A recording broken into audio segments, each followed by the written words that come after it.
In part 2 of this video, I'm going to be showing you some more of my favourite places to photograph in Glencoe, Scotland.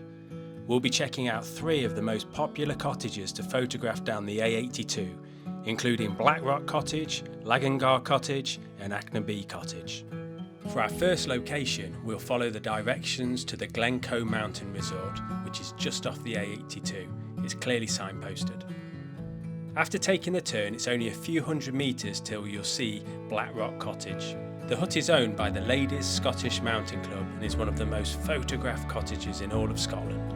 AirHed moor is in the background, which really gives some scale to the composition. I'll put some shots up now.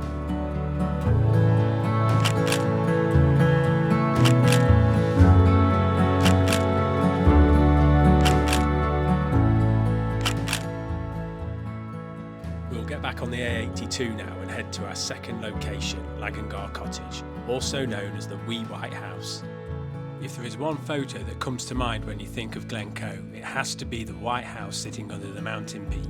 According to sources, it used to be a crofter's house, but today it's owned by the National Trust and Scottish Mountaineering Club. Many photographers and tourists photograph the cottage from across the river, but if you want something a little different, head under the footbridge as I have done here.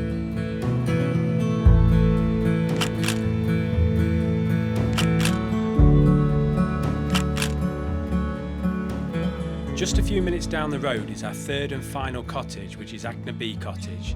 It's perfectly positioned below the cliffs of Akna Be. If you're heading down from the Three Sisters, you'll see the cottage. As you get closer, look out for a slip road as it'll take you to a convenient little car park.